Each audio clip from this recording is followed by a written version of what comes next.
هیچ وقت منو قضاوت نکن، چون روزهایی که واسه من گذشته حتی تصور کردنش هم برای تو سخت. یادت باشه تا وقتی مثل من بارها و بارها در سکوت گریه نکردی، تا وقتی مثل من شبها رو با حال خراب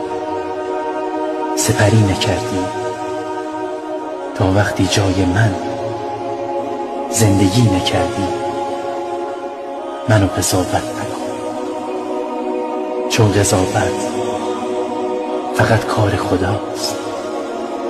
چون تنها کسی که از راز دلم و از حال دلم